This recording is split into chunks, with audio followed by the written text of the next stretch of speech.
How many people have heard the term dwarf planet? How many people know what it means? Many of you may remember the news headlines about Pluto's demotion to a dwarf planet. We all know that Pluto's now a dwarf planet, but how did it get there? Think back to where you were in August of 2006.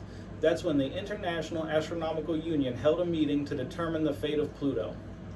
This is a story all about how Pluto lost its status as a planet and the man who killed Pluto. While conducting research at the observatory at the California Institute of Technology, Dr. Mike Brown and his team were looking for objects beyond Pluto in the Kuiper Belt. Dr. Brown and his team had already discovered many smaller objects in the Kuiper Belt, which is an icy and rocky asteroid belt just beyond Neptune. On January 5th, 2005, Dr. Brown and his team discovered Eris, another icy rocky body just beyond Pluto. But what made this discovery significant is the size.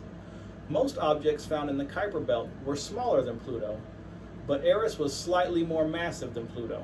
Though some estimates vary, Eris has a diameter of about 1,450 miles, while Pluto's diameter is about 1,480 miles.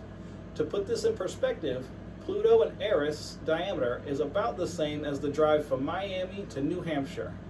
Assuming you could drive on these now dwarf planets, it would take about 22 hours to drive all the way around them. Dr. Brown and his team had discovered the 10th planet in the solar system, or so they thought. After analyzing the data, they came to the conclusion that if Eris became a planet, so would many of the other smaller trans-Neptunian objects in the Kuiper Belt. Since the team was using state-of-the-art technology, no one else had been making similar discoveries, making Dr. Brown the only planet hunter at the time. Dr. Brown presented his findings to the International Astronomical Union and sparked a lively debate about what should qualify as a planet. Do we reclassify what it means to be a planet, or accept all the smaller bodies into the solar system model, going from 9 planets to more than 80 planets?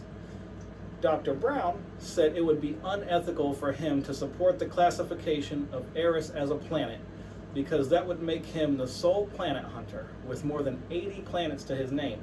He wasn't comfortable going to the IAU meeting because there were many scientists who were upset with this vote. It would invalidate or change what they had been researching. He also didn't want his presence to have an influence on the vote. Some people shared his view, but many others did not. When the IAU gathered in August of 2006 to vote on Pluto, the air was electric. 237 scientists voted in favor of changing what it means to be a planet, and 157 voted against it. The new definition stated, to be classified as a planet, the object must revolve around the sun, contain enough mass to be a nearly round shape due to gravity, and the big one that killed Pluto is clearing the path of its orbit. Because Pluto is in the Kuiper Belt, its orbit interferes with many asteroids and icy rocks, and it doesn't have a clear orbital path. You might not think of astronomy as a high-intensity field, but when news outlets and the public became aware Pluto had been downgraded to a dwarf planet, it made mainstream headlines. Many people didn't like the change and didn't see a reason for it, but learning the planet song in school with more than 80 new planets would be quite the task.